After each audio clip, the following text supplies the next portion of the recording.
श्री भगवान कह रहे हैं कि मेरे इस रहस्य को कोई जान जाए कि जैसे मैं कर्म करता हूं लेकिन कोई फल की आकांक्षा नहीं, कोई कर्म मुझे बांध नहीं सकता, ऐसे ही तुम्हें कोई कर्म नहीं बांध सकेगा यदि अपने धर्म के अनुसार आचरण करते हुए उसे भगवत भाव में समर्पित कर दे। एवं ज्ञात्वा कृतम कर्म पूर्वैरपि मुमुक्षुभिः कुरु कर्मैव तस्मात् त्वं पूर्वैः पूर्वतरम कृतम।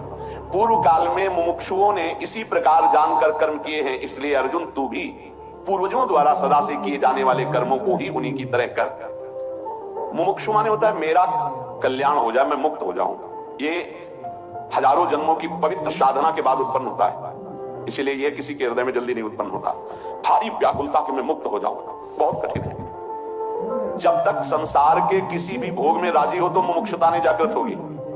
कहीं राजी नहीं है, अब मुझे मुक्त होना है। जैसे बच्चा किसी भी खेल में नहीं खेल रहा, पर रोना ही रोना है तो मां उसे गोद में उठा लेगी। मुमुक्षुता, अब मैं मुक्त होना चाहता हूं। कौन मुक्त होना चाहता है? बिरला कोई। ये मुमुक्षुता ही बड़ी दुर्लभ है। मोक्ष और भगवत प्राप्ति। मुमुक्षुता ही, मैं भगवत प्राप्ति करना चाहता हूं, ऊब गया संसार से, नहीं होगा। वृद्ध शरीर हो गया फिर भी नहीं होगा। मृत्यु नजदीक आ रही फिर भी नहीं होगा।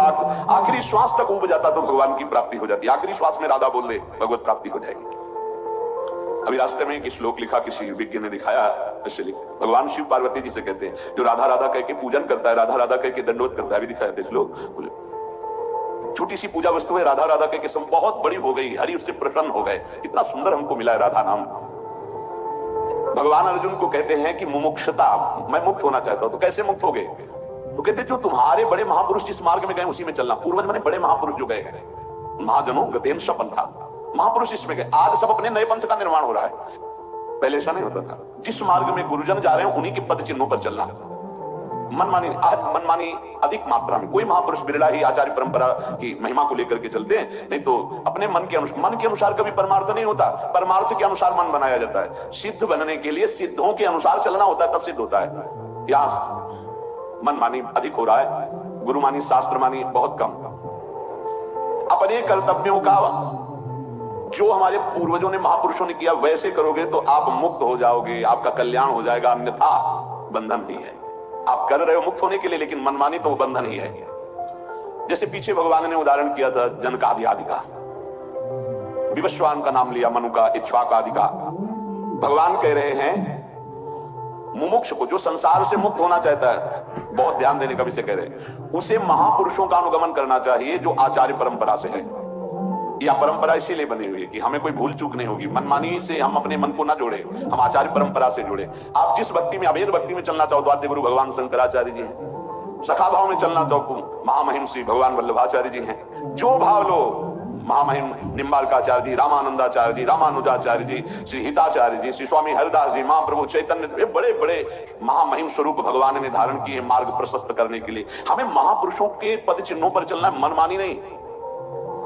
भगवान कहते हैं कि मुमुक्षुओं को जानकारी करके जिस मार्ग में हम चल रहे हैं, आचार्य परंपरा से सिद्ध होते चले जा रहे हैं, आचार्य परंपरा से उपासना आ रही, उसी पे हम अपने चित्त को जोड़ें। जो भाव हमारे अंदर हो, शांत भाव, दास्य भाव, सख्य भाव, वात्सल्य भाव, किसी भाव से तो वही चला जाता है। शांत भाव का मतलब मोक्ष का भाव, मुक्त हो जाना।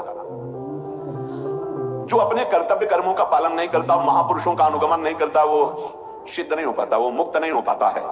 कर्म करता रहता है, पर जैसे बहुत दिनों से कोई व्रत रह रहा है और बहुत एक दोष बढ़ रहा है, हाँ मैं इतने दिनों से ऐसा, बड़ा सूक्ष्म विषय से संसारी नहीं जानेंगे, प्रभावित हो जाएंगे। इतने दिनों से केवल पानी, लेकिन जो तस्मात् शास्त्रम प्रमाणम, तो इसका कोई महत्व नहीं। गर्व कर रहे हो, अन्य की निंदा कर रहे हो, क्या ज्ञान है? देव भाव ही तो है। तो देव भाव में चाहे जो कुछ करो, उसका देव भाव त्याग करके फिरो।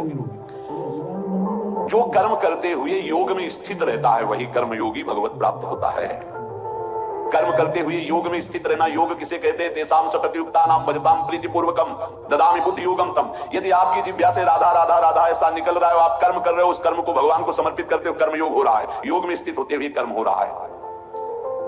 फल की आकांक्षा भगवान पर छोड़ दो, कर्तव्य कर्म करो, राधा राधा जब वो मुक्त हो जाओगे। बात मान लो, कर्मों को करना या ना करना दोनों बंधन कारक है, दोनों बंधन कारक। मैं ये नहीं कर तो वो मैं पुष्ट हो रहा है, नहीं मैं ये करता तो उसमें भी पुष्ट हो रहा है। बड़ा सूक्ष्म अध्यात्म का विषय है। दोनों की प्रवृत्ति है कर्म, मैं नहीं करता मैं करता, दोनों की प्रवृत्ति है। निवृत्ति, कर्तव्य कर्म का पालन हो रहा है, फल की इच्छा नहीं, भगवान को समर्पित जीवन नाम जब चल रहा है, ये निवृत्ति है। पूर्ण निवृत्ति की कोई अवस्था नहीं है। कि इतनी अवस्था में इतने कर्म में आप अभी इसी क्षण स्वीकार करो। कोई भी कर्म करो, भगवान को अर्पित करो। कर्म करते समय राधा राधा अंदर से नाम भगवान का, प्रभु का स्मरण करते रहो। शरीर, इंद्रिया, मन आदि कर्म की सामग्री अपने से भिन्न है। ये मैं नहीं हूं, ये संसार से अभिन्न है, हमसे भिन्न है। इनके द्वारा जो प्राकृतिक कर्म होते हैं वो हमको बांधने वाले ही हैं, यदि भगवान को अर्पित नहीं करते या प्रकृति में उनकी स्थिति नहीं देखते। प्राय बड़ा सूक्ष्म विषय है प्रकृति में स्थिति देखना, तो भगवान को अर्पित करना सरल है, आप अर्पित कीजिए। अपने कर्म मान करके अपने लिए जब किया जाएगा तो योग नहीं होगा, केवल कर्म होगा। भगवान के मान के भगवान के लिए किया जाएगा या सबको भगवत स्वरूप मानकर सबके सुख के लिए किया जाएगा, उसे योग कहते हैं, जो भगवत स्मृति से युक्त होता है।